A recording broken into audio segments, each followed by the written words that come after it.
Hi aspirants of TET, CTET and GPSTR and HSTR. In this video, I would like to discuss with you reading skill. I am Sangmesh Mutgi. Friends, now let us start the reading skill. This is very important skill for TET and CTET exam purpose. So on the basis of this skill, one or two questions are compulsory on this, reading skill. So begins to that one, we would like to know what you mean by the reading. Most probably, we are well relevant to this skill and from our bio days to still also. What do you mean by the reading? Reading is a process.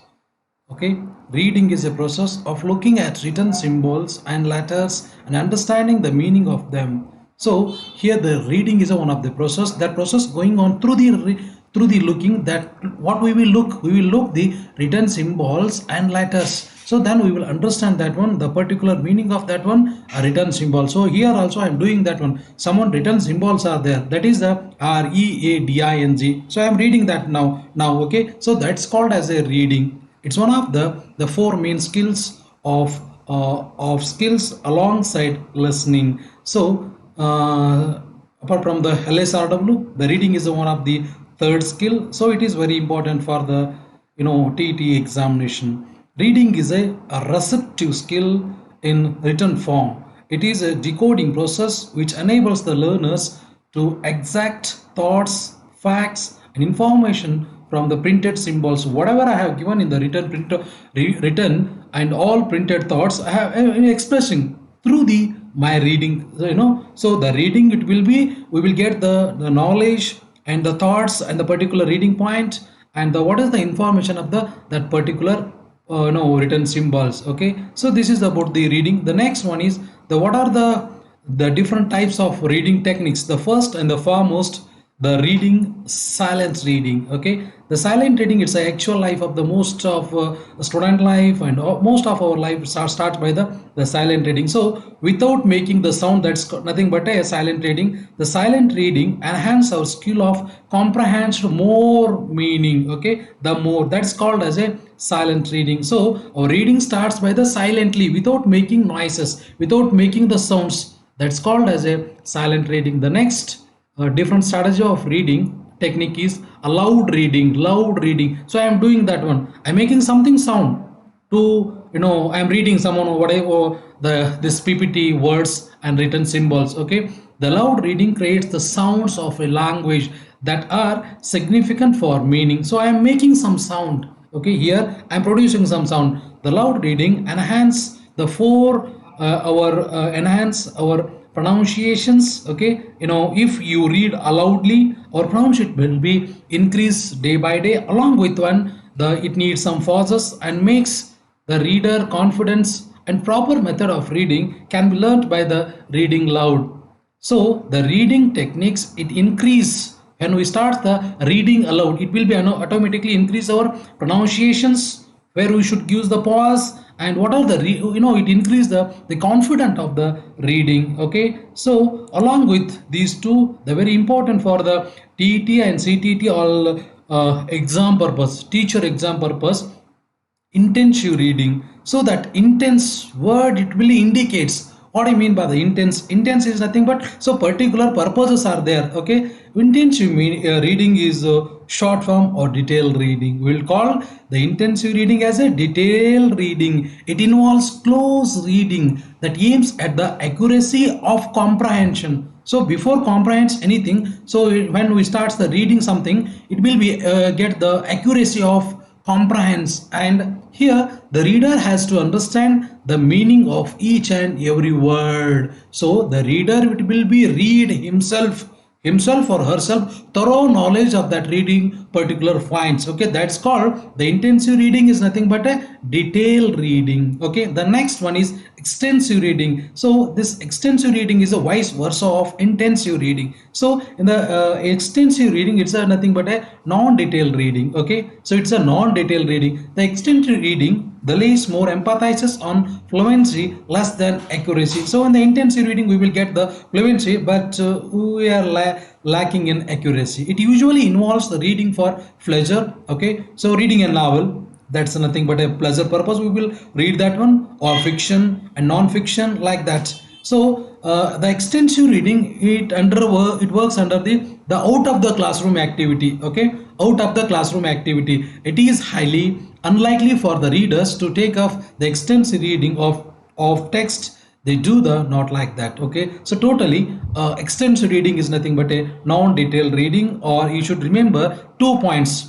while in your examination. So extensive reading is nothing but non-detailed reading or out of the classroom activity. It involves this extensive reading has that one. So but intensive reading, that is the inside the classroom or within the classroom, and detailed reading. Okay, so the most of all TET examination, this is very important question regarding this TET, extensive reading and intensive reading. The next point, the skimming. Skimming. What do you mean by the skimming? Skimming is something referred to as just reading. Skimming is nothing but a just reading, means going through the text, grabs the main idea. The skimming will grasp the main idea and we will get that the particular gist of that particular paragraph, what you have choose that one. Okay, here the reader doesn't pronounce each and every word of the text, but focuses on their attention on the main theme or the core of the text. Here the reader could not read whole things of the what particular is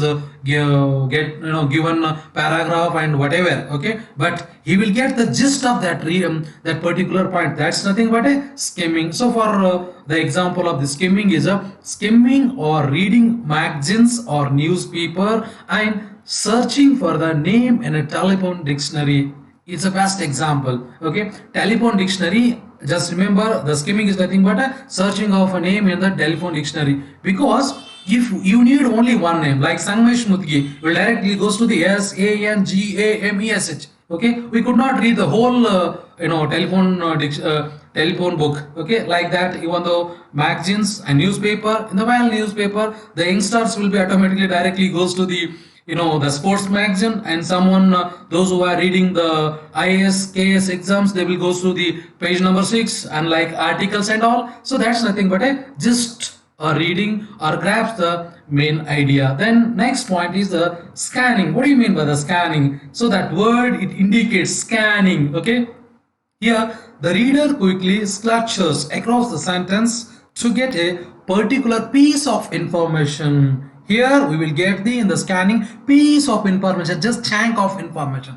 Scanning involves the technique of rejecting or ignoring irrelevant information from the text to locate the specific piece of information. How much material you have, that's no need, but how through that paragraph, through that whole page and book, which is the piece of information necessary for you, we will take that one. That's called as a scanning. The file TT examination and some of examination, we will automatically, and we will get the confusions like skimming and scanning, guys. So that's why please you should remember, scanning is nothing but piece of information, specific piece of information, but skimming just or grabs the main idea. Be remember these 2 points in scanning and skimming. The next, what are the methods of teaching reading? Which type of the methods we will use? Then the first method, it's casual method, or every basic method of teaching reading, that is the alphabet method.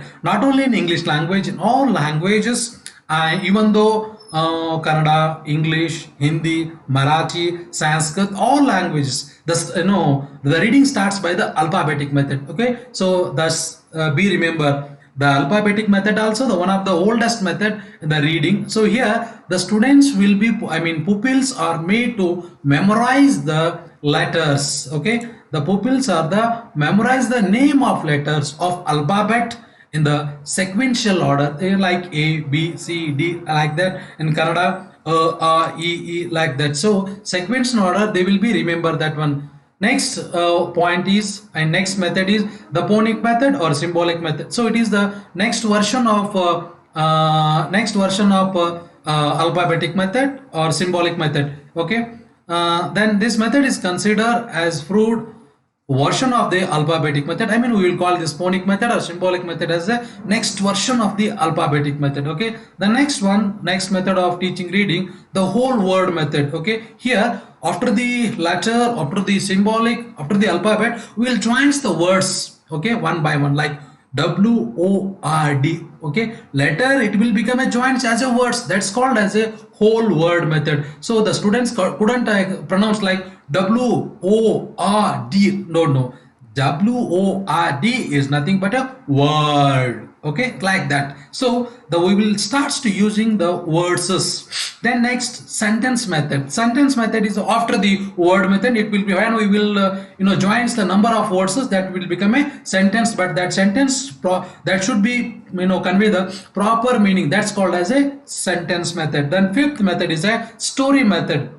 The story method. So when the students get these all alphabet method, phonic method, word method, sentence method, then automatically he will be narrate through some situational learning. Then he will automatically start some stories. Even though the teachers tells a story, he then presents sentence connected with the story. The story method regards the entire story of the unit of thought. So when the teacher will be narrating a story or particular some situation, the students also try to practice that the story method. Okay, the last but not least method, an electric method. Effective teaching of prose does not rely on any one method. So, in the teaching of prose, we need all methods, but different occasions require different methods. And sometimes we need some different methods. So, the teacher should meticulously be incorporating all methods for effective teaching of prose. So while teaching of prose, we could not fix for one or two methods. Okay, we will use this all method, then it will become a success of teaching of prose. So now I will conclude my words experience. So thank you for watching my video. Those who are watching my video, thank you very much, and begins to end this one. If this video is like for you, so subscribe my channel, and for your to get new videos through my channel. So subscribe and press the bell, and if you like this one, provide some likes, and if you like this one, try to share to your someone friend. Thank you for watching. Thank you, and